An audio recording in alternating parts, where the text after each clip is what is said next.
Bismillahirrahmanirrahim. Assalamualaikum warahmatullahi wabarakatuh. Kembali lagi bersama Ibu Ana Muslimah di kelas 11 mata pelajaran ekonomi. Nah, sebelum belajar, alangkah baiknya kita bersama-sama berdoa terlebih dahulu. Semoga ilmu yang kita dapatkan pada pertemuan hari ini dapat bermanfaat dan kita senantiasa diberikan kesehatan oleh Allah Subhanahu wa Ta'ala. Amin. Nah, pada pertemuan hari ini, Ekonomi kelas 11, bab 1 akan membahas pendapatan nasional. Apa saja sih kompetensi dasar yang harus dipenuhi dari bab ini, yakni menganalisis konsep dan metode perhitungan pendapatan nasional, dan menyajikan hasil perhitungan pendapatan nasional. Lanjut ya, di sini ada peta konsep mengenai pembahasan pendapatan nasional.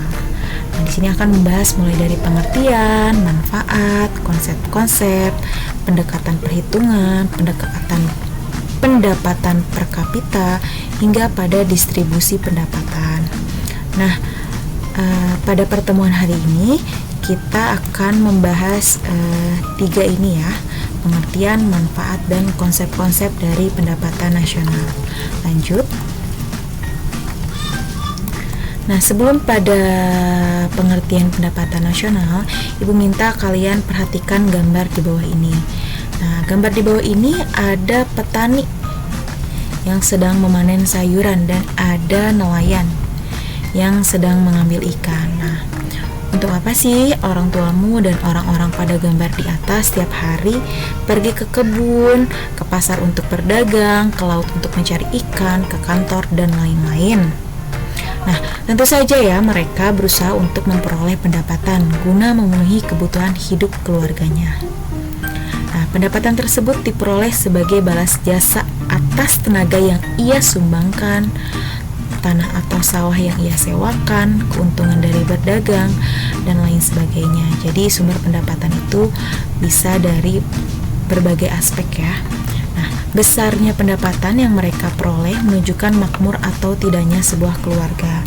Nah, demikian halnya dengan negara. Salah satu tolak ukur keberhasilan perekonomian suatu negara dapat diukur dari pendapatan nasionalnya. Jadi pendapatan nasional dari negara itu bisa dari berbagai sektor. Lanjut ke pendapatan nasional. Apa sih pendapatan nasional? Pendapatan nasional adalah total nilai barang dan jasa akhir yang dihasilkan oleh suatu perekonomian dalam periode tertentu yang dihitung berdasarkan nilai pasar. Nah, atau dapat disimpulkan secara sederhana, pendapatan nasional ini diartikan sebagai jumlah pendapatan masyarakat suatu negara dalam periode tertentu. Nah, biasanya pendapatan nasional ini dihitung dalam 1 tahun. Nah, di mana masyarakat pelaku kegiatan ekonomi akan terus berusaha memperoleh pendapatan untuk memenuhi semua kebutuhannya. Nah, sehingga menjadikan masyarakat makmur. Nah, jika seluruh pendapatan atau pengeluaran yang dilakukan pelaku ekonomi di dalam suatu negara dijumlahkan, maka akan terbentuklah pendapatan nasional. Nah, besarnya pendapatan nasional ditentukan oleh jumlah produk yang dihasilkan oleh para pelaku ekonominya. Sudah jelas ya. Jadi pendapatan nasional ini dimana bisa kita dapatkan dari berbagai sektor. Nah, adapun yang mengaruhi pendapatan nasional adalah keseluruhan permintaan dan penawaran, konsumsi dan tabungan, investasi, kualitas sumber daya manusia, keadaan sumber daya alam, ketersediaan modal, dan stabilitas dan kebijakan yang mantap. Selanjutnya kita akan membahas mengenai manfaat pendapatan nasional. Di sini, manfaat pendapatan nasional ada 4. Yang pertama, yaitu mengetahui dan menganalisis struktur ekonomi suatu negara. Apakah struktur ekonominya ada di negara industri, agraris, atau jasa. Jadi, pendapatan nasionalnya apakah bisa dari bidang industri, agraris, atau jasa. Selanjutnya, yang kedua, membandingkan keadaan perekonomian dari waktu ke waktu, karena pendapatan nasional ini dicatat setiap tahun. Nah, karenanya kita bisa tahu kemajuan atau kemunduran tiap sektor dalam setiap tahunnya. Nah, data ini diperlukan untuk menentukan kebijakan di bidang ekonomi. Selanjutnya, membandingkan perekonomian antar negara di dunia. Nah, dengan data perbandingan itu, kita dapat mengetahui mengapa pendapatan negara A rendah sementara negara B bisa tinggi. Nah, juga mengapa pendapatan provinsi yang satu tinggi sementara provinsi yang lain rendah. Nah, dari sini kita dapat menganalisis, dan di sini juga kita dapat tahu apa yang membuat pendapatan nasional di suatu daerah atau negara dapat lebih tinggi. Selanjutnya, pedoman bagi pemerintah untuk mengambil kebijakan yang berkaitan dengan pembangunan ekonomi nasional.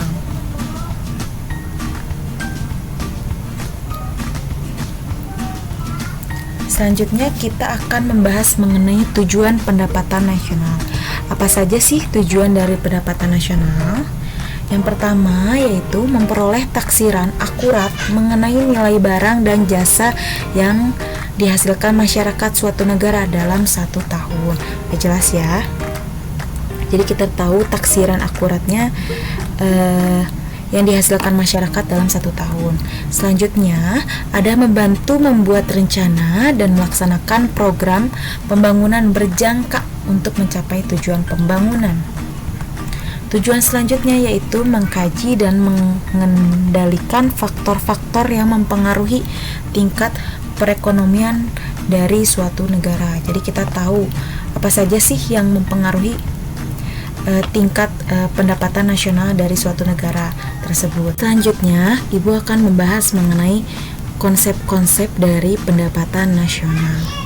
Nah, konsep pendapatan nasional diantaranya yang pertama ada produk domestik bruto (PDB) atau gross domestic product (GDP).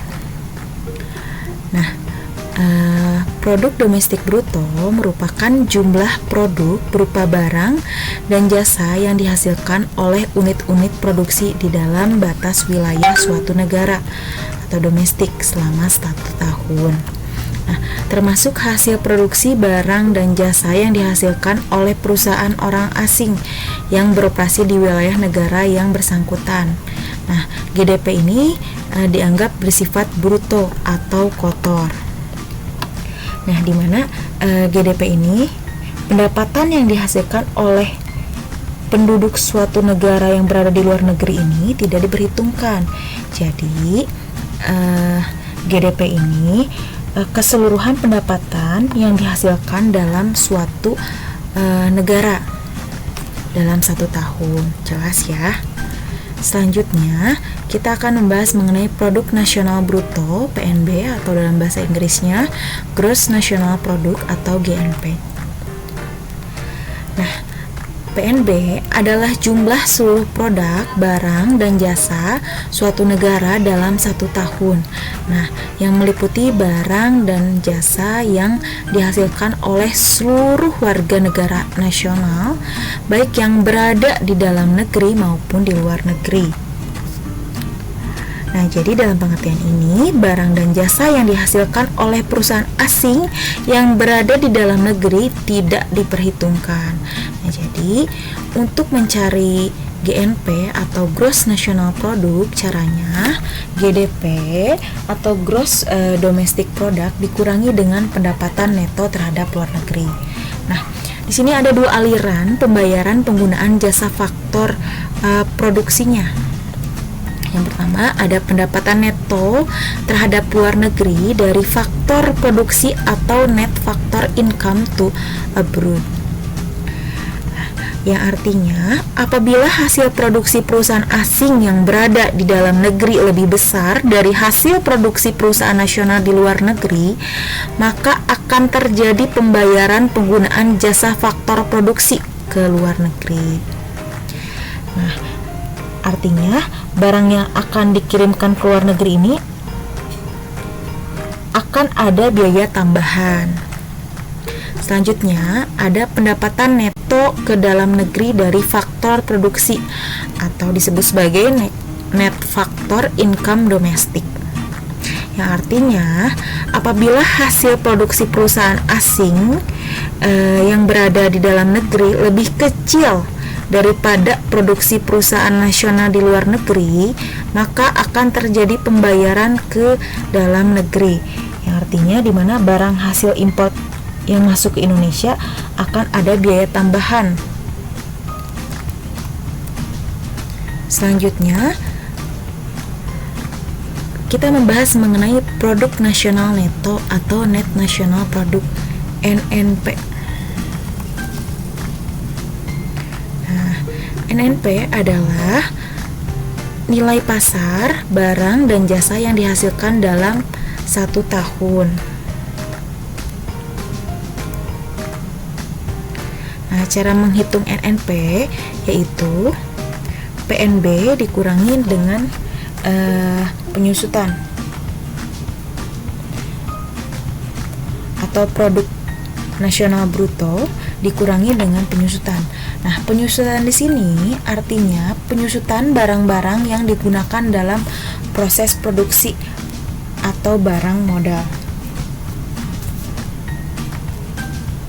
Lanjut.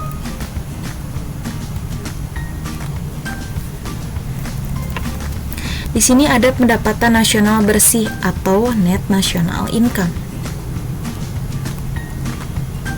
Nah, net national income ini dapat dilihat dari 2 sisi. Nah, di sini dari sisi pendapatannya, di mana pendapatan yang dihitung menurut jumlah balas jasa yang diterima oleh masyarakat sebagai pemilik faktor produksi. Dan yang kedua, pendapatan nasional bersih ini dapat dilihat dari sisi produksinya, yaitu sejumlah nilai bersih barang dan jasa yang dihasilkan oleh suatu negara.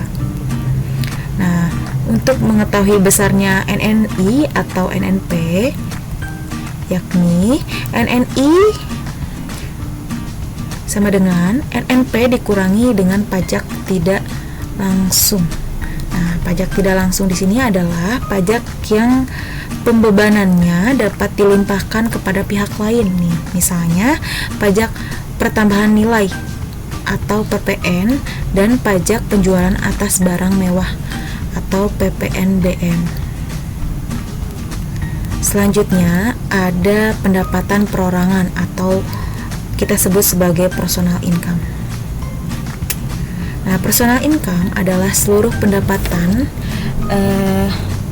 yang benar-benar diterima oleh masyarakat. Jenis pendapatan yang tidak termasuk dalam pendapatan nasional merupakan pendapatan pribadi. Nah, di sini ada pendapatan nasional tetapi tidak termasuk sebagai pendapatan pribadi, yaitu yang pertama ada keuntungan perusahaan yang tidak dibagikan, terus yang kedua ada pajak yang dikenakan pemerintah atas keuntungan perusahaan, dan yang ketiga ada kontribusi yang dilakukan oleh perusahaan. Nah, di sini ada rumus dari pendapatan income, yakni dicarinya dengan cara NNI atau pendapatan nasional atau net national income dikurangi diantaranya yaitu laba ditahan, iuran jaminan sosial, asuransi, pajak perorangan, dan selanjutnya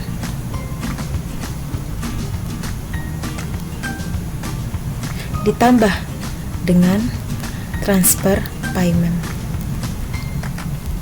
Oke, Ibu bahas mengenai transfer payment dulu ya. Transfer payment adalah penerimaan yang bukan merupakan balas jasa pada tahun yang bersangkutan, melainkan transfer payment ini diambil dari pendapatan tahun sebelumnya. Selanjutnya, yang terakhir kita membahas mengenai pendapatan bebas atau disposable income, DI.